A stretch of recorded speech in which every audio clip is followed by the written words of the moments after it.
Bom, olá a todos, meu nome é Arthur e eu vou apresentar aqui o meu trabalho final da disciplina de otimização, que se chama Obtenção da concentração micelar crítica de surfactantes iônicos por minimização direta da energia livre de Gibbs.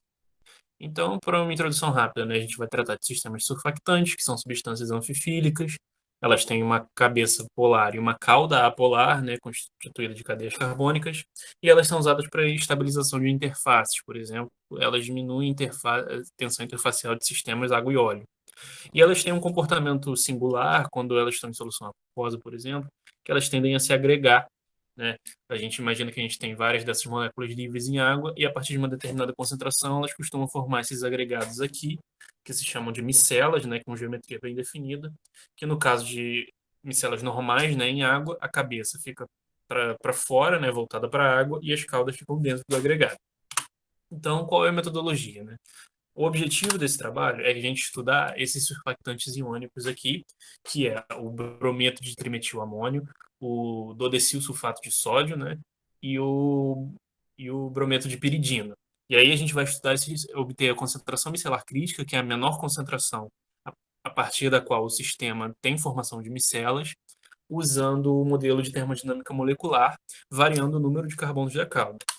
Esse modelo consiste na descrição da energia de livre de Gibbs como tendo um termo de formação e um termo de mistura.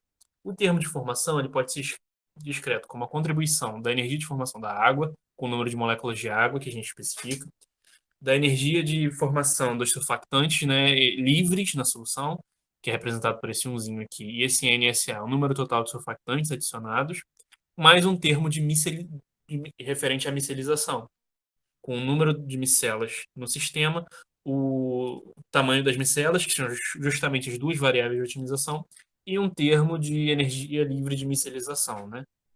E aí, a energia livre de mistura a gente trata como apenas com as contribuições entrópicas, como sendo uma mistura ideal.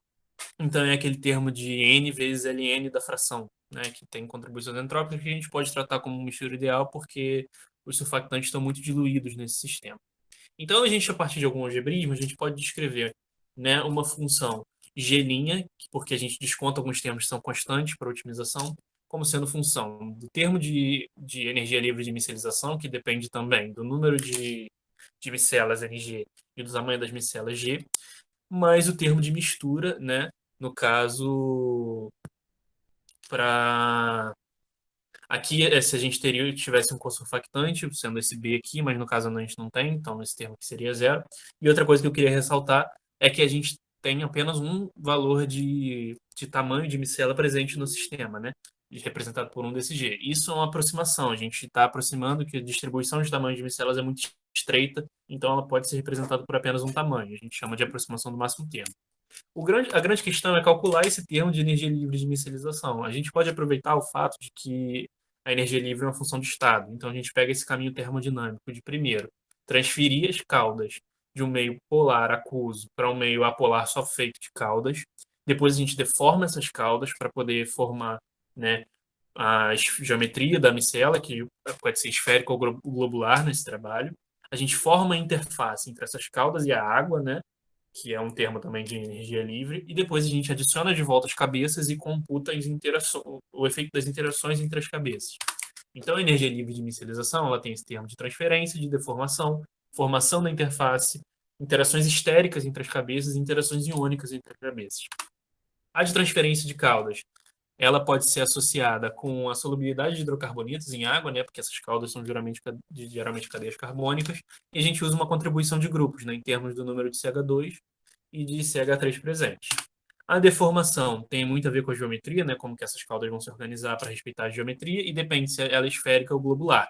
E aqui tem vários parâmetros de geometria, como o P, o RS, né, que é o raio equivalente de esferas, e o termo de interface é justamente relacionado à tensão interfacial entre essa fase orgânica formada pelas caudas e a fase aquosa do exterior da micela, né? Então a gente tem justamente essa tensão interfacial de agregação e esses Is aqui são parâmetros de área interfacial, né? Já a interação estérica tem a ver com a repulsão estérica mesmo, por interações de dispersão entre as cabeças. Então utiliza-se aqui essa expressão tipo Van der Waals, com também parâmetros de área das cabeças.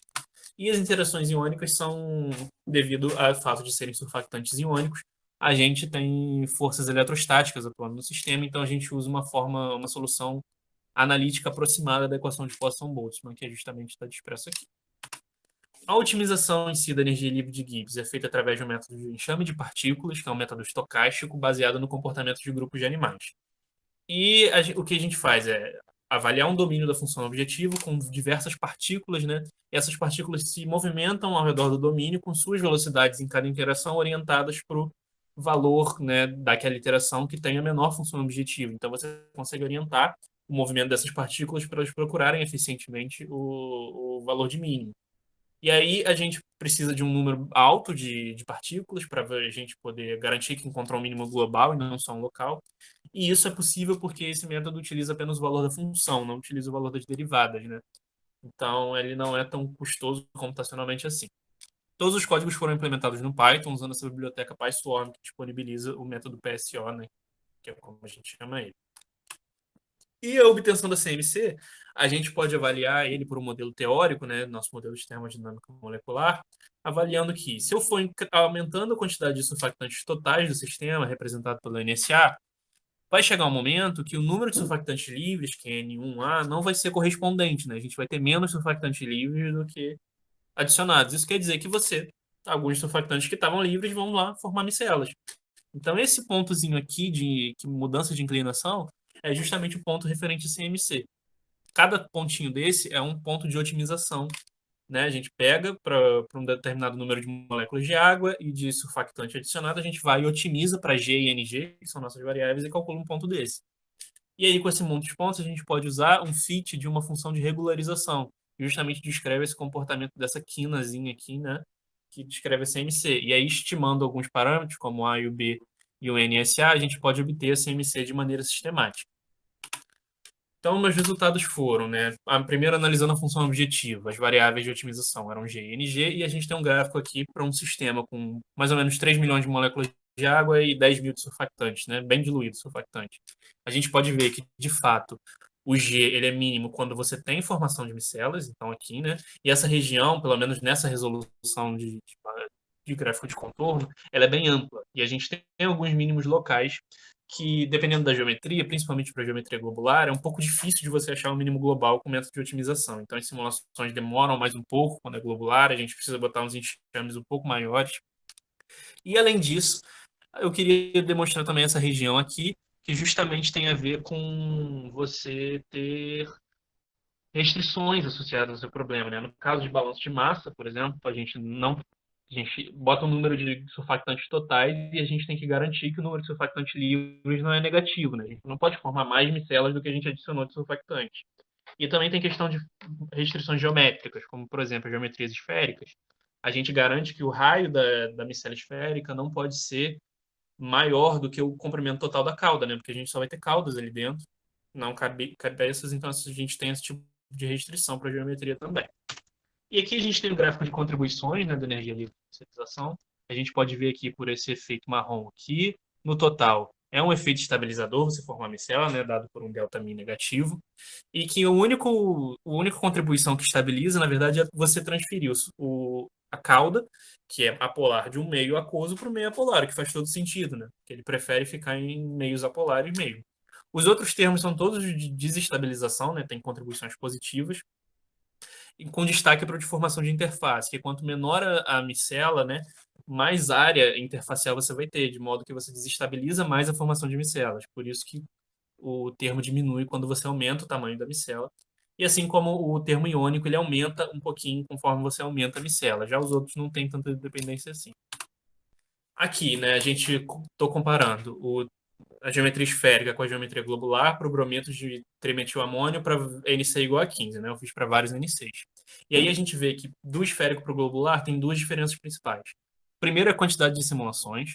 Para o esférico a gente simula muito mais, porque é bem mais rápido você achar o mínimo da função objetivo. Para o globular demora bastante, então para as simulações não ficarem muito custosas, eu diminui a quantidade de pontos.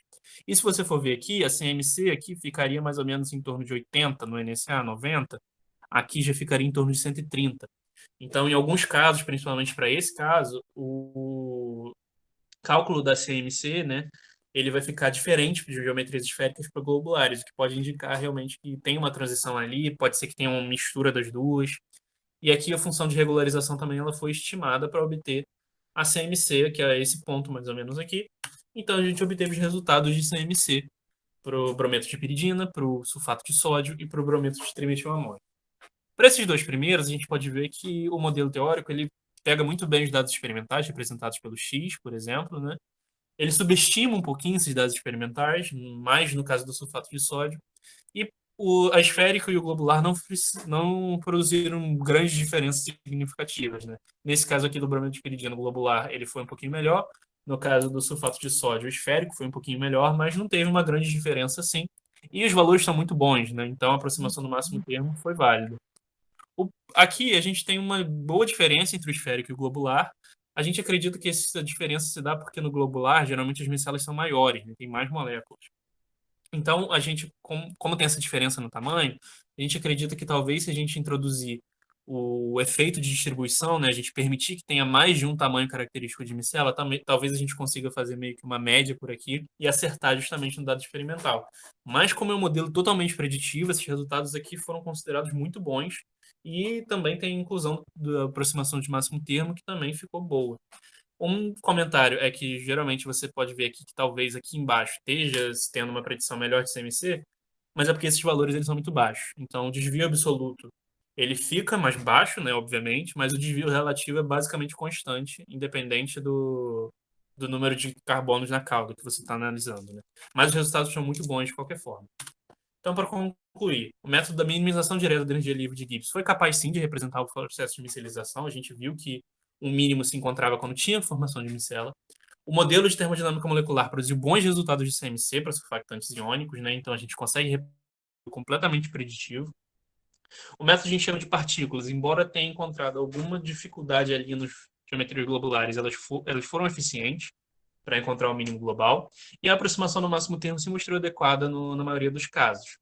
E aí, para passos, né, que eu devo fazer na minha tese, que é um pouquinho nessa área, seria avaliar surfactantes não iônicos, introduzir efeitos de distribuição de tamanho, efeitos de qual surfactante, fazendo avaliações de micelas micelas em meio oleoso, em vez de ser meio aquoso, e ver também como essas micelas se comportam em sistemas de água e óleo, né, contendo os dois. Talvez algum óleo fique dentro ali da micela, tenha um núcleo oleoso dentro da micela, que não é presente nesse caso. Então, essas são as perspectivas. Valeu, obrigado, e é isso.